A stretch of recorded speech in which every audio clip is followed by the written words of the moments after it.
The main reason this country wisely voted for Brexit back in 2016, and that included millions of Labour supporters, is because we wanted to take back control of our borders so that we and we alone could decide who comes and settles in our country.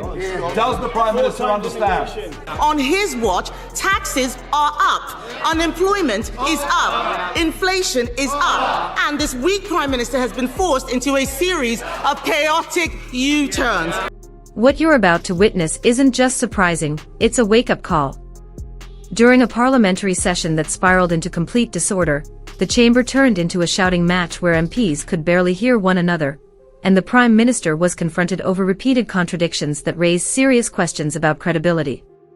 In that moment, the mask slipped and the deeper direction of Labour's agenda came under intense scrutiny. This is the state of British politics right now, a system where ordinary voices feel drowned out, where commitments fade almost as soon as they're announced, and where too many elected officials seem focused on preserving influence instead of delivering results. What unfolded in that session didn't just expose political dysfunction, it highlighted the growing disconnect between leadership and the public, and why those in power would rather you never look too closely at what's really happening. The main reason this country wisely voted for Brexit back in 2016, and that included millions of Labour supporters, is because we wanted to take back control of our borders so that we and we alone could decide who comes and settles in our country. Does the Prime Minister understand that demand today is even greater than it was back in 2016, and that we demand, the country demands, that you say to the French President, will you shut up? You say to the French President, we will not accept undocumented males across the English Channel, and that you are not dictated to by an increasingly arrogant, anti-Brexit French leader. Mr. Speaker, we are fixing the mess that we inherited. We are working with other countries to ensure that we take the measures necessary to stop people crossing the Channel. They are serious answers to serious problems. His proposal for 10 years, wagging the Tory dog, has been to break everything and claim that's how you fix things, to stick two fingers up at your neighbours and then expect them to work with us. And he votes against the Borders Bill, which gives more powers to our law enforcement to deal with security at our borders. And Mr. Speaker, the reason for that is he has no interest in fixing the problem because he wants to milk it and exploit it. That's the truth about him and his party. Nigel Farage just unleashed a blistering assault on what he called Labour's immigration failures, and the Prime Minister's reply looked painfully weak by comparison. Farage reminded the country why Brexit happened in the first place, because voters demanded control over their borders and accountability from those in charge. And his challenge was blunt: what has Keir Starmer actually changed? As small boats continue crossing the Channel, Farage accused the government of drifting without a clear plan, while appearing overly eager to align with Paris instead of standing firm for British interests. He slammed what he described as growing pressure from French officials influencing UK policy, only for Starmer to fire back by pointing at the Conservatives. This is the same leader who vowed to restore order, yet critics say all they've seen are explanations and delays. The real question now is simple and unavoidable: will Starmer confront the consequences of his border strategy, or does his hesitation reveal far more about Labour's true direction than any speech ever could? Mr. Speaker, during PMQs today, the Honourable Member for Clacton asked what I thought was quite a reasonable question, because I knew what the question was going to be, but during PMQs, I couldn't hear a single word. I'm sure people in this chamber couldn't, because people like the Honourable Member for Dewsbury behind me never shut up all the way through. The Honourable Member for Clacton was trying to ask a reasonable question. We do not subscribe to this sort of dog whistle politics and Reform UK. So, Mr. Speaker, could you please give us advice on how to stop this behaviour in the future? What I would say is I think Mr. Farage is capable of dealing with his own battles, that we've seen on many occasions. What I would say is, look, it is about respect. It is about tolerance that we should show to each other. Because what we do in here is reflected outside. So please, let us show common sense, but respect for each other. Lee Anderson pulled back the curtain on a moment that should alarm every voter, MPs shouting over one another to the point where basic debate became impossible. Let that sink in. The very people chosen to represent the public couldn't even carry out a simple exchange of ideas without chaos taking over. Anderson singled out a member who repeatedly interrupted while another MP was trying to raise a fair question, turning what should have been scrutiny into noise. This isn't just poor conduct, it signals a deeper erosion of parliamentary standards. If elected officials can't listen to each other, how can they genuinely listen to the country? The Speaker's mild appeal for respect and tolerance only fueled criticism that those in charge are detached from the seriousness of the problem. When communication collapses at the heart of government, it raises an unavoidable question about the health of British politics itself, and whether the system is still capable of serving the people it was built to represent. Prime Minister, this.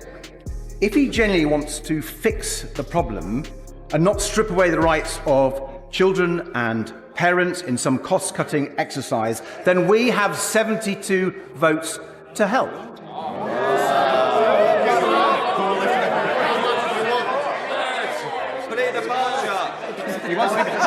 So, will the Prime Minister look at the 5 tests for SEND reform we have published today and work with us to make it happen? Well, Mr. Speaker, it's telling that when he raises the question of the broken SEND system, they laugh at the back of the Tory boxes. They laugh. That's how seriously they take their responsibility. Absolute shame. But as he knows, every week across the House, people raise this issue with me. I think it's been raised more times than anything else. And everyone knows the system is broken. And again, guess who broke it along with everything else? It doesn't work for parents and it lets down children. So we do need to reform and change it. That's not about saving money. We've already invested an additional £1 billion into SEND, but it is about creating a new system that truly supports every child. And we're developing proposals. We want to work with parents and teachers to get this right, and I would expect him to welcome. Interview 4. Keir Starmer has just acknowledged pouring £1 billion into a struggling education system while insisting it's not about money, and that raises serious questions. The SEND framework is widely described as failing families, and even he concedes the system is broken. But if that's the case, is the answer simply to commit more taxpayer funds without delivering structural reform? Instead of outlining clear accountability after a year in office, he pivoted to criticizing the Conservatives. Meanwhile, claims that MPs were laughing as the issue was discussed only deepened public frustration, as parents watch their children's education hang in the balance. Starmer says he wants to collaborate with families and teachers, but where is the detailed roadmap, the measurable targets, the proof of change? Voters are tired of a familiar cycle: identify a crisis, trade blame across party lines, and reach for the public purse without demonstrating meaningful results. Thank you, Mr. Speaker. At Prime Minister's questions just now, in response to my question, the Prime Minister claimed that the Green Party had made unfunded spending commitments in our general election manifesto, something that he also said in response to me at last week's Prime Minister's questions. That is clearly untrue. Our manifesto was fully costed, including through the proposals for a wealth tax that I was calling for. So please could you, Mr. Speaker, outline how I can correct the record? Should I send a copy of our manifesto to the Prime Minister? Can I first of all say, look, I'm not going to continue a debate of Prime Minister's questions. I did end it. What I would say is, I think you have corrected it. With what you stated, it is now on the record. Adrian Ramsey put Keir Starmer on the spot over repeated claims that the Green Party's manifesto was packed with unfunded pledges, an accusation Ramsey forcefully dismissed, pointing out that their platform was fully costed, with revenue streams such as a proposed wealth tax clearly outlined. The friction intensified because the same allegation had been raised days earlier and already contested, prompting fresh doubts about why it resurfaced without clarification. Observers say this goes beyond a minor misstatement and edges into a credibility issue that demands a direct and decisive correction. As the confrontation sharpened in the chamber, the Speaker intervened and moved proceedings along, effectively halting a deeper examination of the facts. The fallout has sparked a wider debate about standards in public discourse. When disagreements over documented policies ignite at the highest level of government, it tests confidence in leadership and underscores how vital accuracy and accountability are in shaping public trust. Mr. Speaker, he says he stabilised the economy. Has he spoken to any farmers recently? Yes. It is time for him to take responsibility for the mess he is making. He has been in office for a year, and all we see is him congratulating himself on what a fantastic job that he has done. Nobody out there believes it. No, not even them. Not even them. What a weak chair. Mr. Speaker, he's congratulating himself. We can compare records. He talks about the fastest growing economy. We left him the fastest growing economy of the G7. We cut the deficit in every year until the pandemic. We got inflation down to 2%. On his watch, taxes are up. Unemployment is up. Inflation is up. And this weak Prime Minister has been forced into a series of chaotic U-turns. Yesterday, Mr. Speaker, the OBR said that our economy is being eroded under Labour. Doctor strikes, tax bombshells, the wealthy leaving in droves. Isn't the truth that under him he is dragging us back to the 1970s? Mr. Speaker, responsibility. We're responsible for 4 million extra appointments in the NHS. We're responsible for a 10-year plan on the future of the NHS after they broke it. We're also responsible for free school meals being rolled out in a way which has never been done by any government. Breakfast clubs being rolled out, family hubs being rolled out, transport across the country, and migration coming down. We take responsibility and we're proud of that.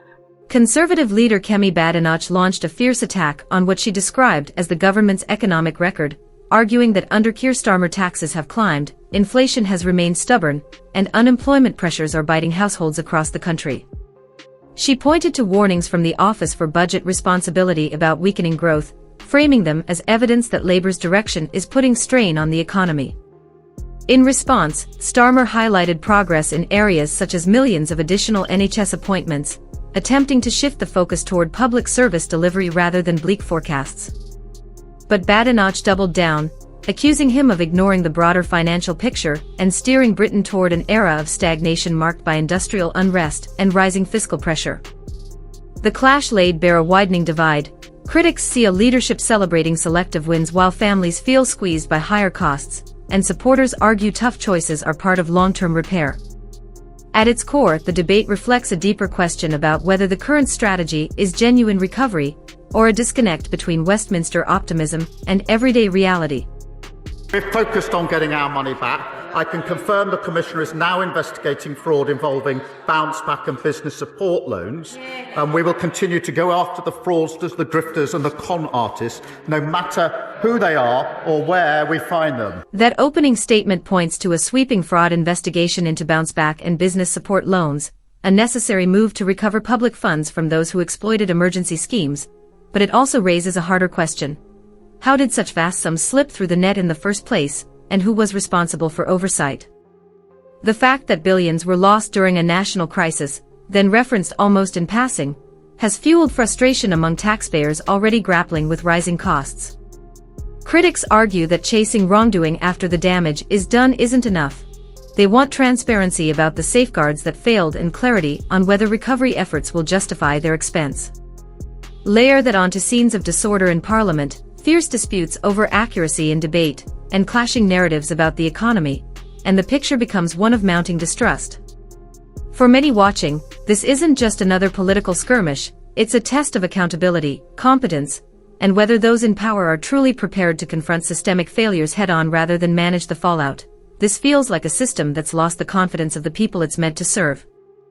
Big promises of change have collided with scenes of disorder, rising tax pressures, and heated disputes over the truth, leaving many voters frustrated and skeptical. Too often, it seems party interests come before public trust, and there's a sense that leaders assume most people won't look too closely at what unfolds inside Parliament. So here's the uncomfortable question. If standards slip when the cameras are rolling, what happens when scrutiny fades? That uncertainty is what unsettles those who still believe in strong, accountable democracy. Now it's over to you. Should those in power face tougher scrutiny, or is this simply politics in a turbulent era? Share your thoughts below because public engagement is what keeps any system honest. If you found this breakdown valuable, tap like, subscribe for more in-depth analysis, and thanks for being part of the conversation.